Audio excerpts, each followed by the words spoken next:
It's slowing a little. We have now reached our 100th participant. And I thought to myself, well, we'll start getting going. We actually have about 350 participants signed up for the webinar. So between participants now and later, that's really quite impressive. We're very honored to have you here. My name is Aileen Ionescu-Summers. I'm the Executive Director of Global Entrepreneurship Monitor.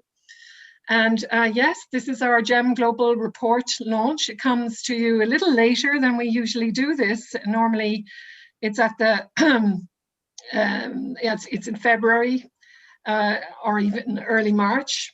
We're coming a little later this year because we've had quite a lot of challenges, as you can imagine, in the research this year. Many organizations have had challenges. I'd like to just first explain to you, for those who are joining us and have never really heard of GEM, Global Entrepreneurship Monitor is a consortium of national country teams that are associated with top academic institutions. And they carry out survey-based research on entrepreneurship around the world. GEM, in fact, is the only global research source that collects data on entrepreneurship directly from individual entrepreneurs. So its Adult Population Survey, APS, as it's going to be referred to, provides analysis on the characteristics, motivations, and ambitions of individuals starting businesses. And then we have, and we also look at social attitudes towards entrepreneurship. And we also carry out a national expert survey, which looks at the national context in which individuals start businesses. This means that we have a kind of a unique combination of tools and really quite amazing data that benefits numerous stakeholder groups. So I invite you to have a look at our website in order to discover more if you're not familiar with GEM already. So I'd like to introduce the speakers very briefly for today's webinar, our panelists. So we have a co-authorship of 6 people. All of their names are here on the screen. So we have Niels Bosma, who is the chair of our board. And then Stephen Hill, Steve, as he's called. He is the lead author of the global report and has, in the past worked with, for example, GEM Lebanon. Lebanon is enduring quite a difficult and challenging time right now.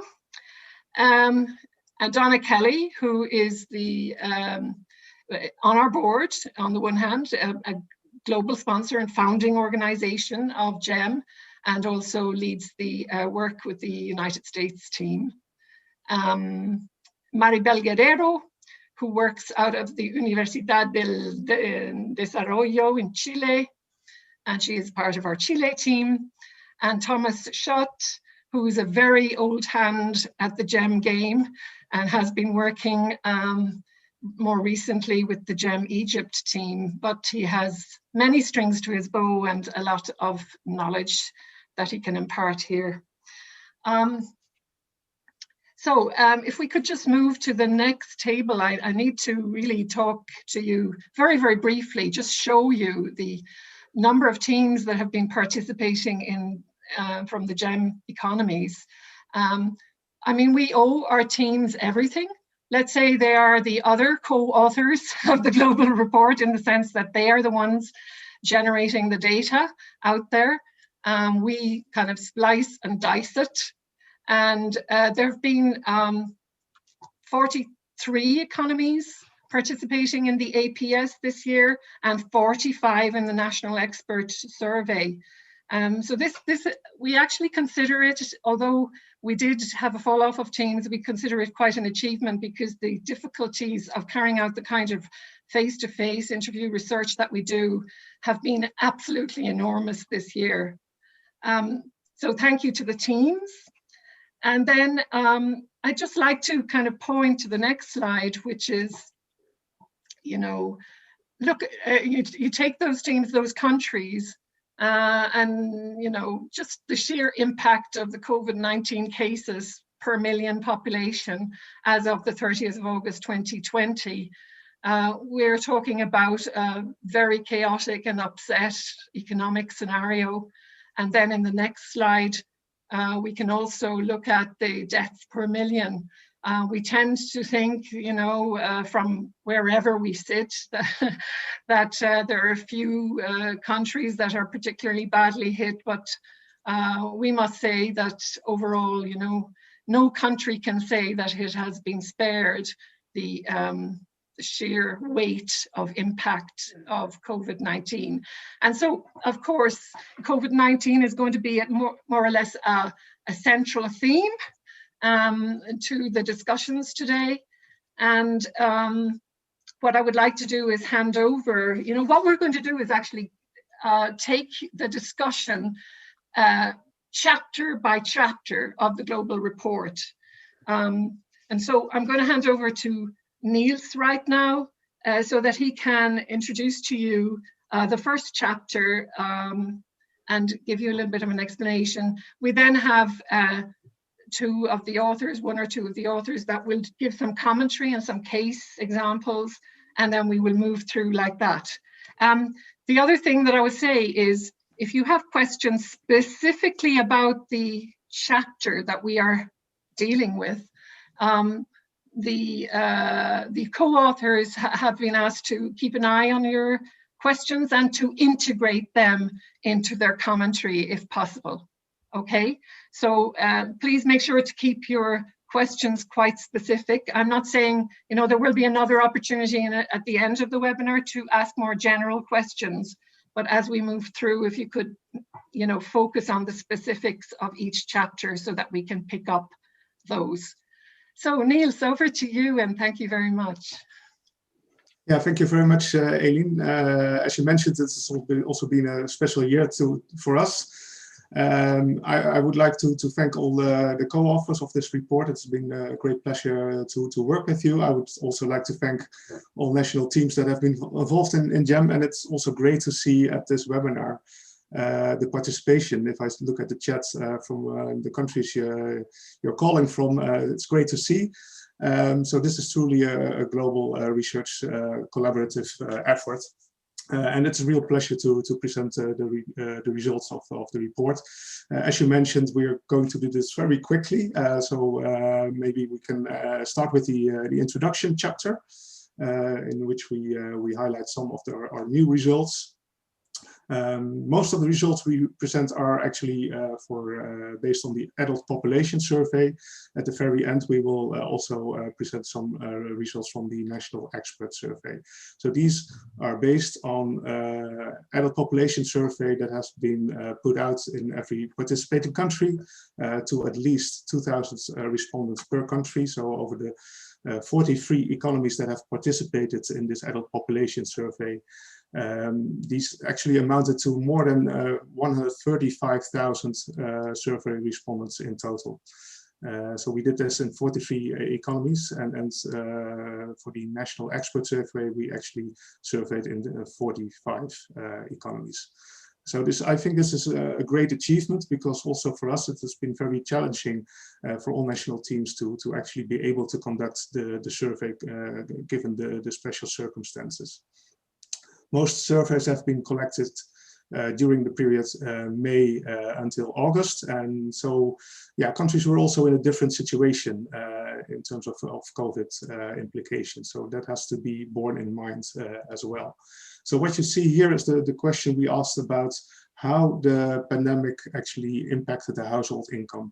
Well, the main pattern is obviously, it's not a surprise that mostly this is a negative effect. Well, we see this in every country, but we also see some differences here, and we actually see that, for instance, in European countries, the respondents, they indicated that to be impacted a little bit less than in other global regions. This could have to do obviously with relief packages that were set out by the government, but also general unemployment benefit schemes. So these could be underlying these results. Obviously, this has big implications, a loss of employment, loss of business activity as well, but it could also lead to new startups. So yeah, this for a general introduction to this figure. I know that Stephen has also really looked into this data when writing the report. So maybe you can comment on this first, and maybe later, Donna. Okay, thanks, Niels. I guess the thing that stands out for me is the variation. And that may be related to the differences in case rates that Aileen talked about. It's Africa, it's parts of Central Asia, and it's Latin America, probably the places that can afford it least, that have been hardest hit in terms of household income. Yeah. No, I think that's indeed clear, and also that has implications, right? So in terms of entrepreneurship, that could lead to more entrepreneurial activities also, because maybe there are less employment options available there. So this could be very different. And then Donna, I guess the US in general has had very turbulent year in general. So it would really actually be very interesting to hear your point of view on the US picture. Yeah, I mean, I can summarize, what both Stephen and Niels is saying is that that this change in household income due to the pandemic can be due to obviously the timing of COVID. And as you showed in the previous slides, those are the cases, the cumulative cases, but only as of August 30th, 2020, which is around the time we were collecting the survey data. Since then, in the United States, we were hit pretty badly up until August 2020, but that was far before we had the surge in the fall and even worse in the winter. And so it's amazing when you think about, where we were August 2020, we thought maybe that we had peaked. We didn't know really where we were at the time, but the impact can depend on the timing of COVID. As we saw, India, Indonesia, Togo, Angola, some of those countries in Africa and Asia were not hit as hard at the time in August 2020. But we're still seeing in this chart here that they were impacted quite a bit by the global situation. And, again, it could be due to the government response. Maybe the government was responding more in Europe and US because we were getting hit a little bit harder. But also in these countries, they're early in the stages of economic development. And so that situation might be more volatile for them. Yeah, and it's also because of the global value chains, right? Because for some products, they really came to a stop, which has implications globally. So even though the coronavirus may not have been hit hard in these countries, the implications were there for sure. Right. Okay, well, look, I think we can probably move to the next chapter 2, which is around attitudes and perceptions. And Steve, you were going to bring us through. Yes, thank you. I've just been asked if I can increase the volume on my I saw that. phone. I'm just trying to work out how to do that. I hope you can hear me in the meantime. First thing I should say is that more people knew somebody who had stopped a business due to the pandemic than knew somebody who'd started, especially in Europe and North America and in the Middle East. Half of adults or more in Latin America both knew somebody who'd stopped a business and knew somebody who'd started a business. That implies a very high level of churn. Large numbers of both stops and starts, sometimes by the same people. If we can move on to the next slide. In more than 2/3, sorry, let me introduce this. There were 35 economies that participated in the APS in both 2019 and in 2020. In more than 2/3 of those, opportunity perception was lower in 2020 than it was in 2019. Again, there are regional variations. There was a little change in the proportion of adults who see good opportunities in Central Asia, small changes in Latin America, falls in most of Europe and North America, and a very mixed picture in the Middle East and Africa. Shortfalls in Israel and in Iran, but increases in Oman and in Saudi Arabia. So very interesting. I mean, just, it is so obvious that there was impact there, right? Thomas, you would have some comment to make. Yes, I would like to make a more general comment on the situation. Yeah. Because when the pandemic hit, I think we all experienced a great uncertainty in our environment, about the conditions under which we live, and an uncertainty within ourselves about who we are and what we can do, what action we should take and not take. And what do we do when we face such uncertainty? We may look to our experience, but we haven't experienced such pandemic before in our lifetime. We may look to our governments, our authorities, but they don't have so much experience either. So what do? We listen to others. We listen to our network, to our friends. We listen to their opinions, and we compare ourselves to our network, the people we know. And what we see in the data, in the slide before this one here, was that who do we know? We know people who have stopped a business. More people who have stopped a business than people who have started a business during the epidemic. And what the people who have stopped the business, what do they teach us? Oh, gee, business is difficult. But what do we see from the people who started a business? Well, they may be role models. They can show us that this is possible. Despite the pandemic, knowing people who have started a business will enable us to learn from them and to compare ourselves to them. When they can do it, maybe I can do it too. That was my comment on the slide before that. When I look at the slide we see right now, what we see is that people perceive fewer opportunities in 2020 after the pandemic started than before. That is, this is very natural. The economies went downhill, businesses closed, unemployment increased, so opportunities will be fewer, and people see that. So we can look at this as a half-empty glass. The glass is half empty in that there was misery. The pandemic entailed a misery. But we can also look at the half-full glass, because what we do see is that despite the pandemic, quite many people do see opportunities. And that's very interesting for us when we think about entrepreneurship. Quite many people do see opportunities in some countries more than in others. We see in Italy, quite many, actually an increase in seeing opportunities. Conversely, Iran, very few people see opportunities, but still there are some, maybe 15% or so, and it doesn't take 15% of the population to keep the society going through entrepreneurship. So there's also a half-full glass, more than half full in some countries than in others. But that's the other side of the picture here. Thank you.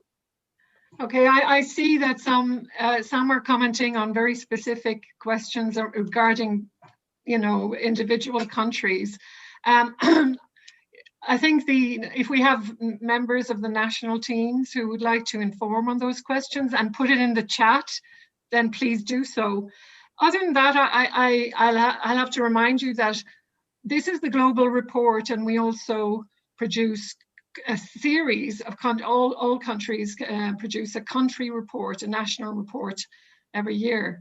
And there we go into significant detail on individual countries. But anyway, in the meantime, if our national team from, say, Israel, I saw a question come up there on Israel, or if someone on the co-authorship could answer that particular, or can answer that particular question, then please do so, no problem. Donna, I remember the other day you had some interesting points to raise. Yeah. I also want to just add that the national reports are written by team members that understand the situation in their countries better than we understand. Stephen has to handle 43 economies, and that's a little bit to manage, right, Stephen? But yeah, so it's really great to have the national teams where they have really that local knowledge. I just want to mention, I mean, I think it was interesting what Thomas said about when you see the business challenges around you, you see businesses closing, pivoting and all that, and that definitely affects this indicator. And what I've always seen in this indicator, opportunity perceptions, is it is much more responsive to the economic situation. We saw, and it serves sometimes as a leading indicator. So we might worry about what the entrepreneurship rates might look like in 21 as we're collecting the survey this summer. Of course, we don't know for sure. I mean, if the recovery is better in some countries, it may not be effective. But the other thing, like, commenting especially on Saudi Arabia, we've been seeing some increases in that country. And so this attitude factor may just reflect really what's going on in the country, right? And the general situation versus reacting to COVID. So that could be also very important. Okay, yes, interesting point. I think we can actually shift over to discussing entrepreneurial activity in 2020. What was going on in terms of early stage entrepreneurship? Steve, would you be able to, or Niels, I beg your pardon, Niels, would you please present the slides? Sure, thank you. So now we turn to our usual indicators, so to say. So these are typical indicators that we that are key indicators every year. So we observe patterns of early stage entrepreneurial activity. So that relates to individuals who are in the process of setting up a business or have recently started a business. And established business ownership is the percentage of individuals who are the owner managers of a running company that exists for more than 42 months, so that have been operational for a while. To give you a little bit perspective on what this figure means. So we see that there's actually a lot of variation in early stage entrepreneurial activity in all global regions, basically. This is a pattern that is very common. So that basically what we saw in general over the past 10 years, we also see right here.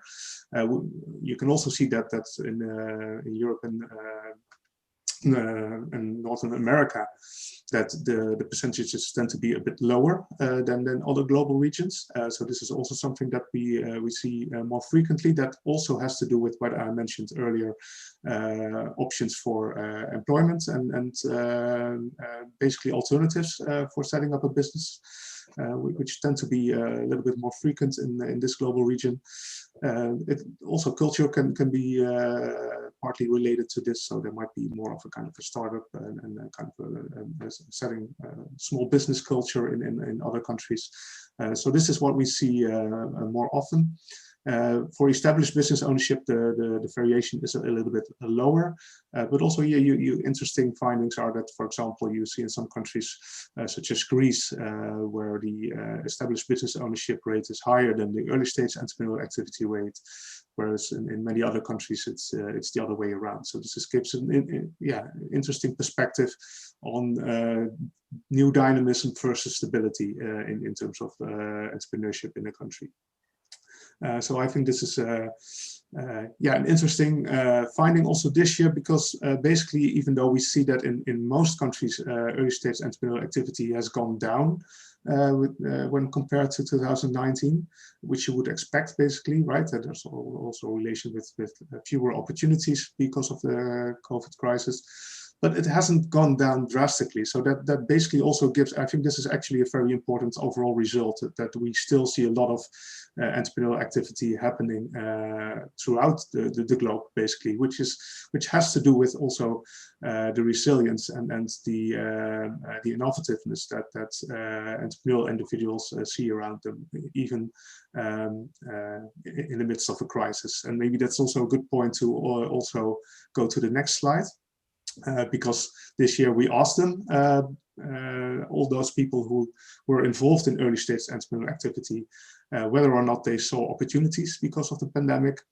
And well, you can see that in many countries, there's actually quite a significant amount of early stage entrepreneurs who do actually see opportunities because of the pandemic. Now, we also know that entrepreneurs tend to be optimistic, which is a good thing. It's a quality that entrepreneurs should have. So some of them may be over-optimistic as well, and may not be able to realize their ideas.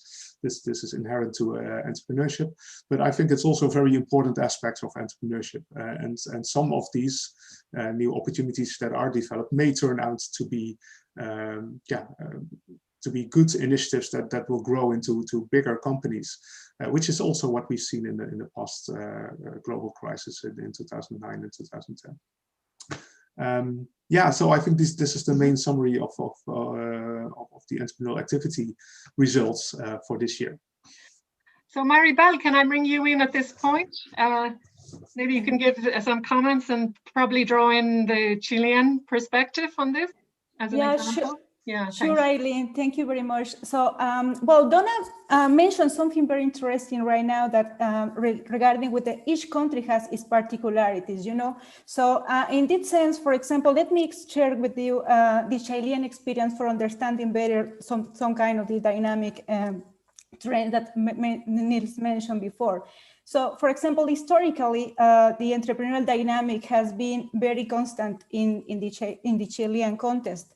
But in 2019, TI increased by 12 points.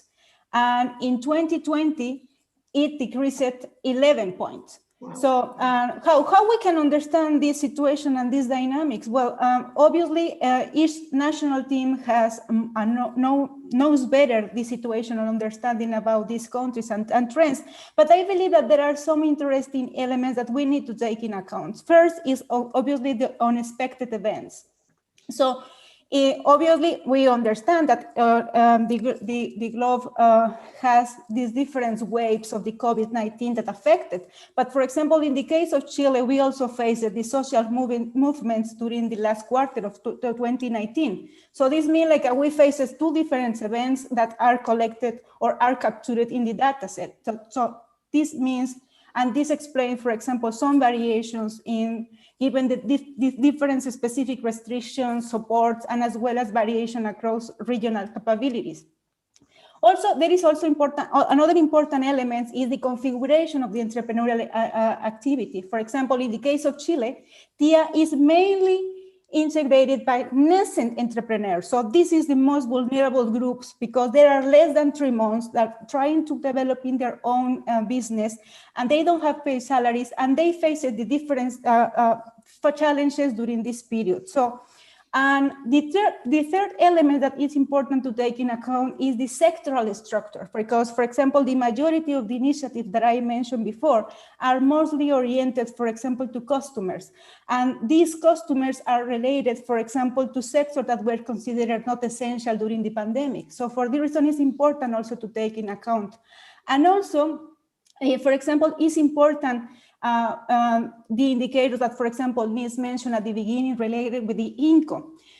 Because, for example, in the case of Chile, for example, 80% of the population recognizing that, for example, in somewhat or strongly decrease the household income. So it is important also, for example, for considering these the differences across the rate. So for this reason, I believe that, for example, similar or other particularities we will observe in countries where TIA or established business decrease or increase. And for this reason, the national reports will be crucial for understanding these trends. So this is my comments in this regard.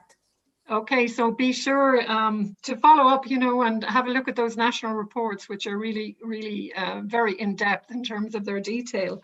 I'm going. Yes. I had a question for Stephen and maybe Niels. I think Niels might have mentioned that established business activity was affected more, went down more than TEA. Is that in the report? I can answer that, Neil. In fact, there's an awful lot of information in this report. Yes. Great figures. The one variable that actually worries me most is the decline in established business ownership. The rate of established business ownership, these are businesses that have been operating for 3.5 years or more. The rate of that as a proportion of the adult population fell in 21 of the 35 economies, including 8 economies where it fell by more than a quarter. Losing a quarter of your established businesses, to me, implies high levels of job losses. And to get these jobs back is going to take a long time. This is why we need a long-term path to recovery. It's certainly not going to be quick. You know, it's interesting because during the 2008 recession, we saw TEA decline first, and then the established business activity went down in a lagged effect about 3 years later. And if we can think about the 2008 recession, it was not a good time to start a business. People weren't buying. The economy was, was in rough shape, and that affected a lot of the ecosystem, around you for entrepreneurship. But what I'm wondering, and maybe we'll see more in 21, if the reverse is happening because established businesses were affected by restrictions, right? So they had restrictions on their opening. People were in isolation, but at the same time, we saw businesses starting around me. I saw somebody had started a car detailing business in my neighborhood, but we know that entrepreneurs are very resourceful. So under these change circumstances, they may have seen these opportunities to start. Okay, I think we're in the interest of time. We're just going to move on from this. Probably some points about this will come on later. I mean, I think it's clear that there was this real difficulty to transit into established business during the pandemic. That, of course, is not surprising. But let's have a look at diversity and entrepreneurship. Steve, are you going to present the slides, please? Yes, I am. The first slide looks at gender. We can see there are 6 economies where the proportion of women who are starting or running a new business is actually higher than the proportion of men. And I think that's the first time ever in GEM. Interesting. All of these are either in Central and East Asia or in the Middle East and Africa. And this is good news. But there's also 3 men starting a business for every woman doing so in Italy, in India, in Egypt, and at least 2 men starting a business for every woman in Sweden, the Slovak Republic, Norway, Morocco, and in Luxembourg. It's not only women who are losing out, it's also those economies. Okay, exactly. I'm going to move on to expectations. On the next slide, there are 11 economies where half or more of those who are starting and running a new business expect to employ no one but themselves in 5 years' time. 9 of these are classified as high income. 8 were from Europe and North America, and 3 from the Middle East. But there are also 10 economies where more than a third of those involved in starting and running a new business. I've turned my microphone up, by the way. I hope you can hear me much better. 10 economies where a third or more of those starting and running a new business expect to employ 6 or more people in 5 years' time. So it's a very mixed picture, including both the UAE and Qatar, where more than 2 out of 3 of those starting or running a new business expect to employ more than 6 people in 5 years' time. Okay, can I invite your comment? Yeah, Thomas, go ahead. Yes, I think this is an interesting display because it is kind of seeing the light at the end of the tunnel, looking 5 years ahead. And what we see is entrepreneurs are really expecting growth. They're expecting, most of them are actually expecting their businesses to expand. So whereas we have just seen the misery of the start of the pandemic with layoffs, businesses closing, entrepreneurs are able at least to imagine.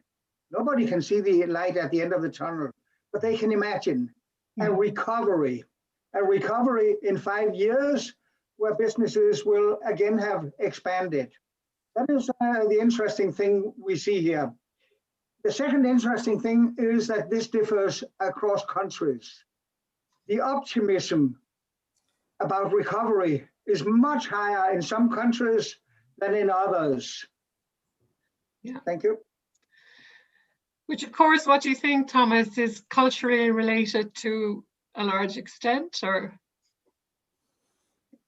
It is about resilience, and resilience is partly a cultural thing. Yeah. But partly it is probably also economic. Wealthy countries have an economic buffer, which can help them to recover. How it pans out, we will see. Part of it we will see already this year. I don't dare to sit here and predict that. So these are important slides. Maybe either Donna or Niels, do you have a comment there? Yeah, if I can, I may quickly comment. Also relating to the growth expectations. So what we know from other research is that well, we obviously know that not all expectation will be realized. So also here there's optimism involved, which is, again, like I said, is a good thing. But what we also know from additional research is that there's hardly any growth without ambitions up front. So it's almost a necessary requirement to have these growth ambitions to be able to actually realize them. That does not mean it's a sufficient condition. So we will see that many of these will not realize growth. So overall, it's indeed a good sign that these ambitions are still there, even though you will see indeed the variations across countries. And in terms of gender diversity, what I would like to point out is that yes, there are still, I think, generally slowly, we see the gap diminishing between male and female entrepreneurship. And there are still important gaps in some countries. What we do see in some of these countries is that if you look at intrapreneurship, so entrepreneurial behavior by employees, which is something that GEM also reports on, we don't have it currently in this webinar.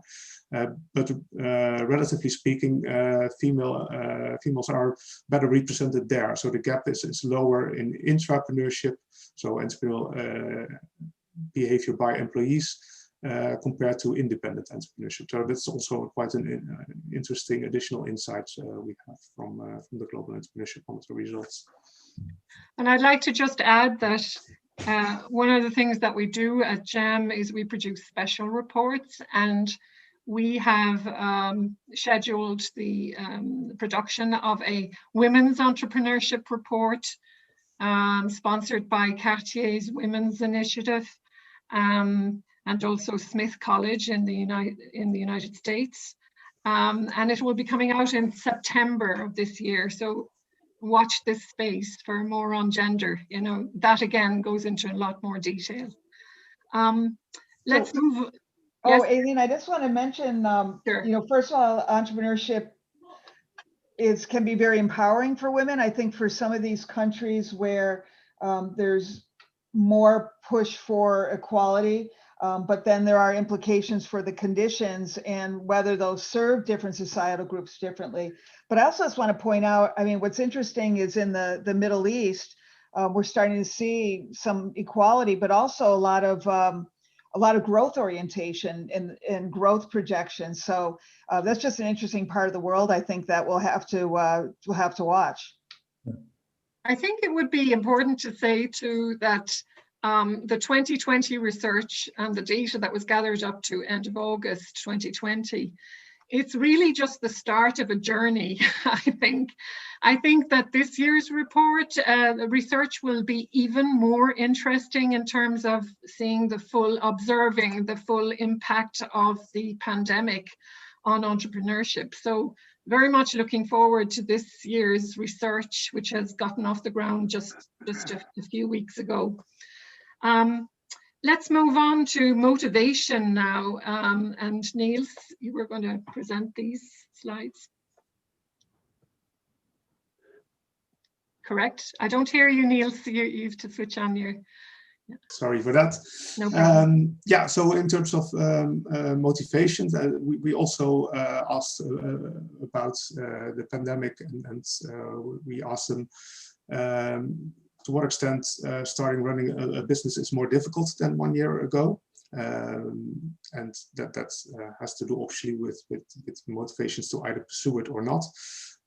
So there is widespread agreement, including 32 economies where more than 1 in 2 in TA concur that starting running a business is actually more difficult than 1 year ago. And even with another measure, it's even wider agreement that the pandemic has led to delays in getting the business operational. So these are indeed severe circumstances that the early stage entrepreneurs had to deal with. At the same time, we also asked this questions in 2009 and 2010 when we had also a global slowdown at least, and also there this pattern came up, but in terms of size, we saw this year that it's actually quite a bit more that this problem has been reported. So that's for that particular slide. Yeah. We also ask since a few years different kinds of motivations that could lead individuals to start a business, and we report on 2 here. Note that the individuals that answer the questionnaire can have high scores on both of them, so it's not an either or, but they could be high for the same respondent. So this is the pattern that you will see here. We show the motivation to start a business to make a difference in the world, but we also show the motivations to build great wealth or very high income. So these do not necessarily exclude each other, as you can see. So they, for instance, score very high in countries like United Kingdom, Canada, United States, but also Guatemala, Angola, and Saudi Arabia. I think that's also important to see from this figure, and that it's also fine to have both of them. You also see some interesting differences. For instance, in the Middle East and Africa, the motivation to build great wealth or very high income is in general higher, quite a bit higher even than to make a difference in the world. We see another pattern in other global regions. So I think that's an insight that is very prevalent here. This could have multiple reasons, obviously, but especially if countries are less wealthy, then obviously the reason to build great wealth or very high income is a little bit closer to home, and a little bit to the first motivations than making a difference in the world. That's probably how this particular effect can be explained.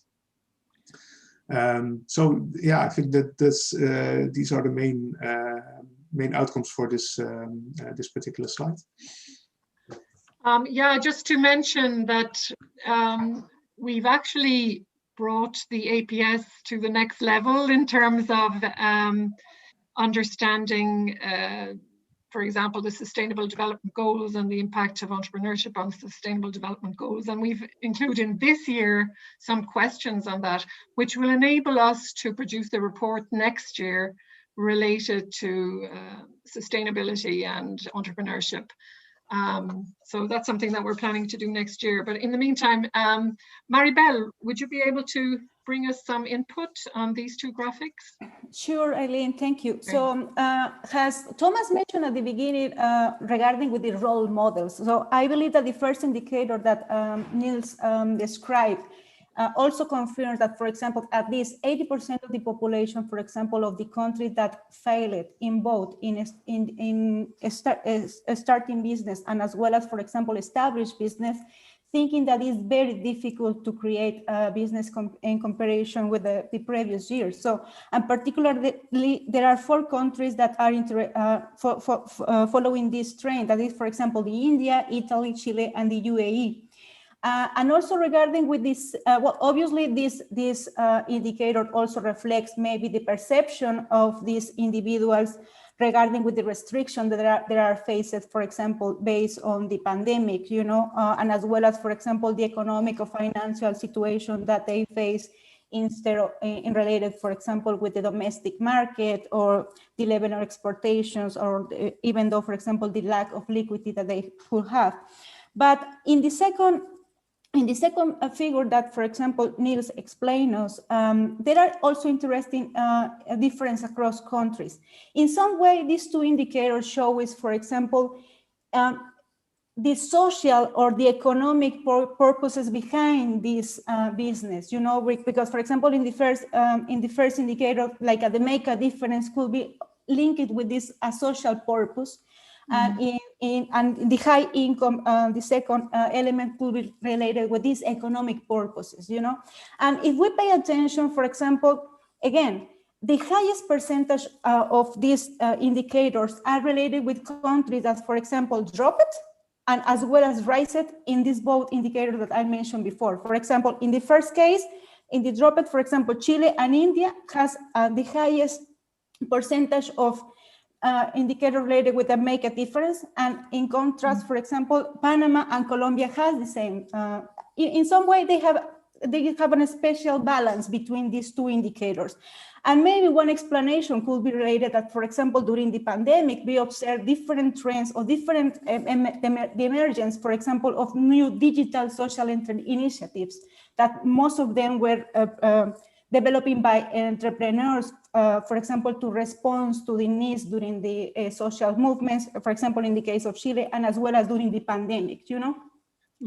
And also it's important, don't forget that, for example, also GEM capture one interesting indicator that is related with the scarce of jobs, you know? What is the motivation of creating a new business based on how is that in some way this indicator capture the effect of the labor market. How is the labor market, you know? For example, it's important to take in account because for sure this indicator is going to rise this year based. For example, just in the case of Chile, this motivation increased from 69% to 81% in this year. So I believe that, for example, there are other indicators in the GEM report not included in this presentation that also give us several highlights for understanding what happened in this specific context. So for the reason I invited to read in depth this report. So thank you. Thank you very much, Maribel. I mean, this was our report really is highly in-depth with a lot of detail on everything. So this is just a taste, if you like. Did you want to comment on, Donna, on this in particular? Yeah, I just want to mention that to make a difference in the world could really mean 2 things. It could be more reflective of the social awareness and, you know, environment awareness, but it also may be to do something really big, right? To be an entrepreneur that has huge impact, really changes. We could think of Steve Jobs or, you know, Elon Musk, you know, Jack Ma, really changing how we view the world. But I also want to point out the cultural differences. I noticed in the chat that 1 or 2 people had mentioned just some cultural dynamics, that some countries may see entrepreneurship as a way to change or impact the world, but others might see this as a route to wealth, especially economic mobility, particularly in countries where maybe a few people tend to hold the wealth. There are lots of entrepreneurial opportunities. So those cultural differences can be important. Thanks, Donna. We're going to move on to the next chapter now, which is around informal investment. And Steve is just going to take us through 2 slides for this chapter. only one slide on this, but it's not a simple one. So I just okay, all right, one complex slide. Informal investment is the practice of putting your money into somebody else's new business. And the APS asks all participants, are you doing this? Have you done this? And if you say yes, it asks you how much have you invested. So the slide shows on the left-hand side, it shows the percentage of adults who have invested in someone else's new business in each economy. And on the right-hand side, it shows the median amount that they invested. Yes. And we can see it's pretty much a minority activity, but it can be very important in particular countries. Less than 1 in 20 adults invested in somebody else's new business in 29 of the 43 economies in 2020. Only 5 economies where the rate was greater than 1 in 10. And they were either in Latin America or the Middle East and Africa. There are only 6 economies, all high income, where the rate was greater than 1 in 20 adults and the median investment was more than $5,000. Not surprisingly, these are all pretty rich countries: Switzerland, Luxembourg, the USA, and then Qatar, Kuwait, and Saudi Arabia. If we look at 2020 compared to 2019, well, under the conditions, it's not surprising that in 29 of those 35 economies, the rate of informal investment was lower in 2020 than it was in 2019. Thank you. Thank you very much. Niels or Donna, some comment on that? To expand upon this? Yeah, I think we are short in time, but one insight from the Netherlands maybe I can share with you, that this is actually also to policymakers some very relevant information, because they normally don't have any idea how much informal investment is going on in the country. When we first reported in the Netherlands, they thought of a far smaller percentage, because they thought they could get this from tax reports, which many of these informal investors don't do. So it was very big insight. And if you calculate the total amount of informal investment that is going on in new startups, this is so much more than venture capital, which gets much more in the news. So I think this is an insight that comes from really because of how we conduct our data collection with representative surveys. That gives you kind of additional information. Yeah, and I just want to add that in some of these countries, the informal investment might be high because the formal finance sector might not be there for entrepreneurship. And as we know, the traditional banking and other forms of finance often aren't amenable to entrepreneurs. But also in cultures where family is important, and then we know that and I think Stephen can reflect on this, that often informal investors are mostly investing in family or relatives. And so they want to help their family members, but also in cultures where entrepreneurship is high, and especially if you have a lot of entrepreneurs who want to give back or stay involved in entrepreneurship some way, they'll do it through informal investing. Okay, well, thank you. Thanks, Donna. So moving speedily forward, we're now going to look at the National Expert Survey results and talk about the National Entrepreneurship Context Index. And Niels, are you going to bring us through an overview of that, please? Yeah, well, I will try to be brief here, yeah. And this is quite an effort executed by our specialist Alicia Koduras. Based on the expert questionnaire that we have in GEM.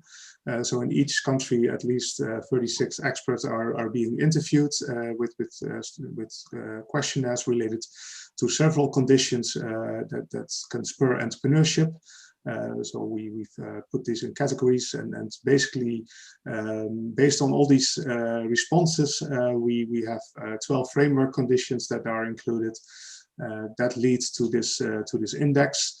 Well, you can see the results right here. So I will not go into big length in summarizing the results here.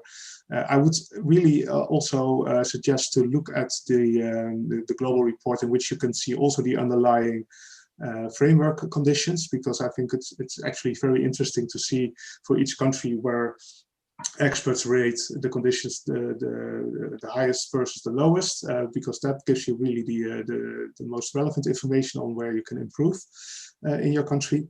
The pattern is actually also here quite consistent with what we've seen before. So these are the general conditions that we asked. They don't include specific conditions with respect to the corona situation. With that, we can, I think, move to the next slide. And here we actually see the conditions that can be related to the coronavirus situation that we've seen in the past year. So they rated the entrepreneur response to the pandemic. So these are the responses by entrepreneurs, to what extent they were proactive to the pandemic. Quite positive, more positive than the government responses. So there's a big variation in that, as you can see. Please note again that this can also be contingent on the exact timing of the questionnaire, which is mostly in spring or summer of 2020. In some countries, this was just before the second wave or a new lockdown, for instance. So that's maybe is relevant information as well if you look into the results. But also in some countries like Saudi Arabia, but also the Netherlands, where I'm from, the assessment was actually quite positive in terms of the government's response to the crisis. But also for the Netherlands, I know that the criticism was increasing the months afterwards. So please bear that in mind. But I think it's an interesting take also to see that in general the entrepreneurial response was thought to be quite high. Yeah, thank you. I'd like to invite, well, first of all, may I say we're going to run just a few minutes over the hour. If you have to leave, then let me assure you that you will have access to the recording and the slides. And please, thank you very much for joining us today. But we're going to continue with a little bit of commentary on this, and then just a wrap up at the end, and may go over the time by a few minutes. So I'd like to invite any of the co-authors to comment on the framework conditions or on the results of the NESI index, please. Yeah, it's quite interesting to compare 2020 to 2019. I may have expected to see some sharp deterioration, and that clearly hasn't happened. There's only 3 economies where the NESI score fell by 0.5 points or more. And there's 5 economies where it increased by 0.5. I think it's really interesting that 4 of those 5 economies are in the Middle East.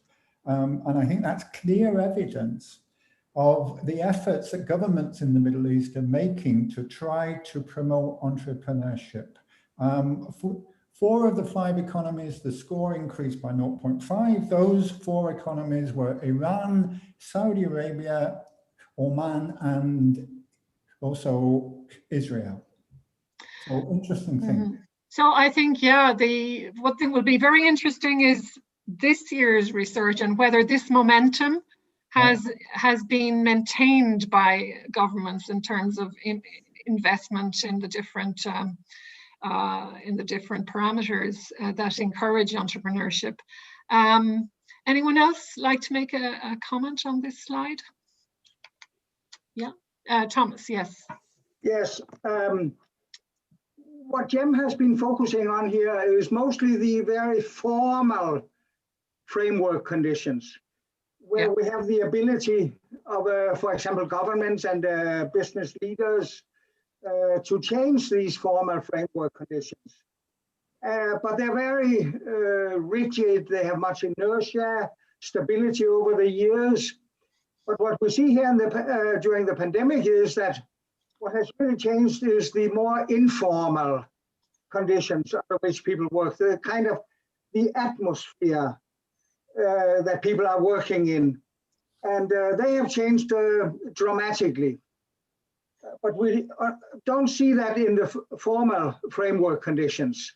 Rather, we see it when we ask people very simple questions like, has it become more difficult to start a business? Are opportunities disappearing, or are there new opportunities coming up? So we see that more directly when we ask people about the informal environment that they work in. Thank you. Maribel. Yes, thank you, Eileen. Well, as Thomas said, I believe that these, for example, particularly in the figure 7.3, the experts are recognizing the different proactive action that entrepreneurs have been done during the pandemic. You know, has to solve the different initiatives, and as well as collaborating with other like researchers and non-profit organization with the same supply chain members, or even with other different government agencies. So, and I believe that this is a good recognition from the experts in this sense. And also, I believe that this picture also reflects all the commentary that we mentioned at the beginning related with the different trends that we see during the pandemic, and as well as in the different entrepreneurial activity indicators. So for the reason, I believe that it's important to consider these trends too. Okay, thank you, Maribel. Just to mention, and maybe we can go to the next slide, Forrest.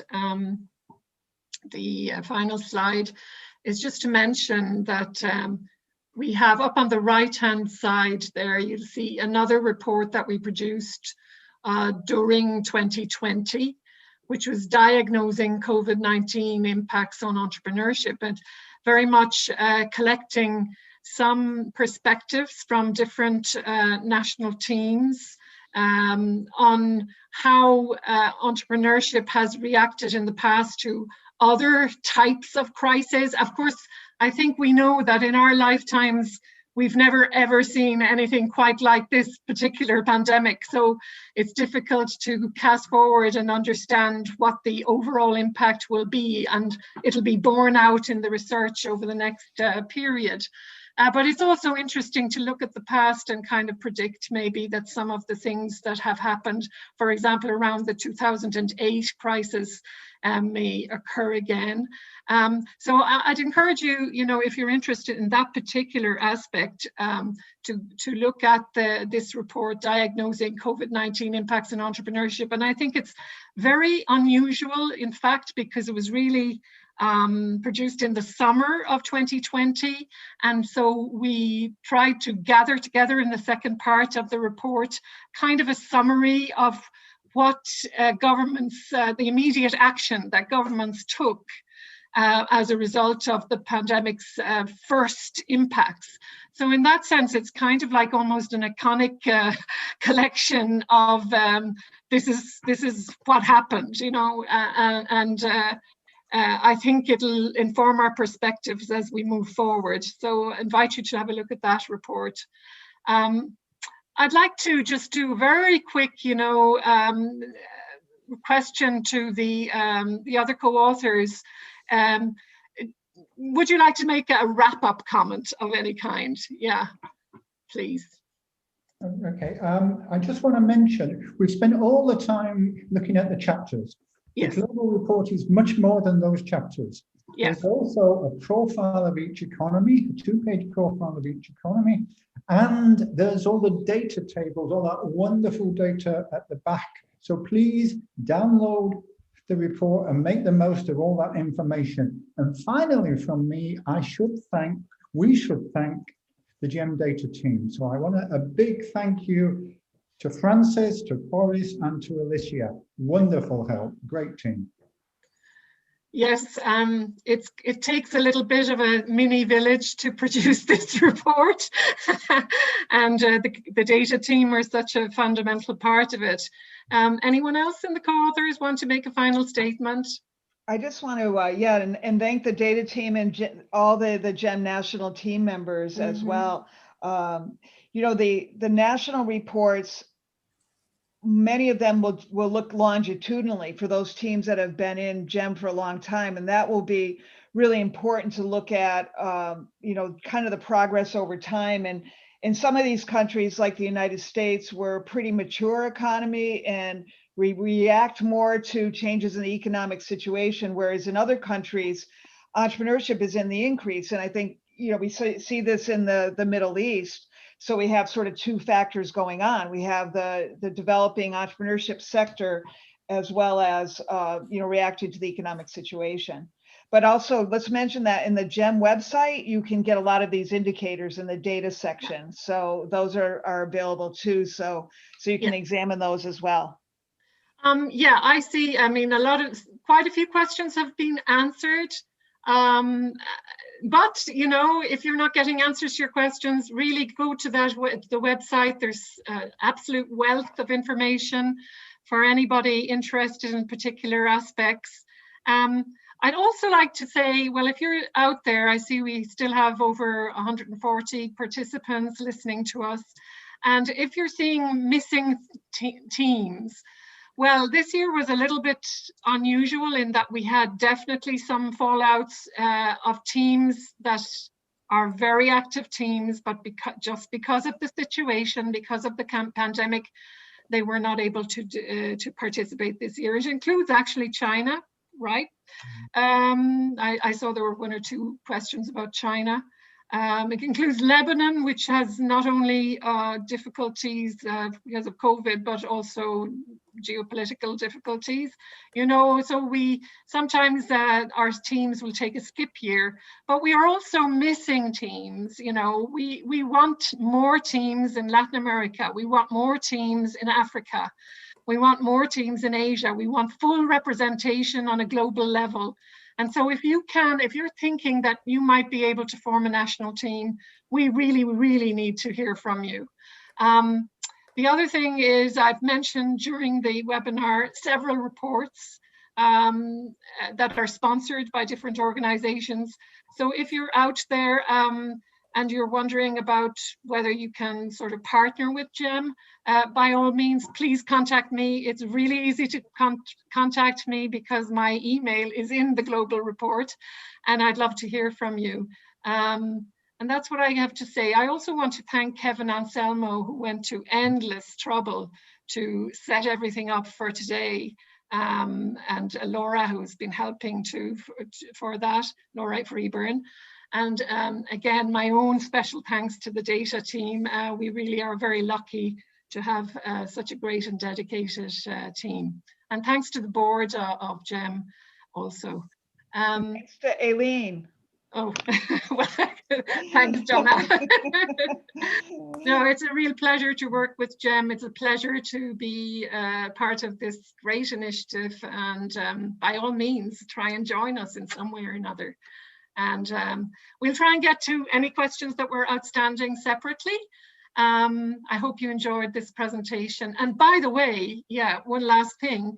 In the next few months, we'll be following up with much more specific, in-depth discussion, either bringing our national teams to a panel as a webinar or looking at, you know, specific themes and topics.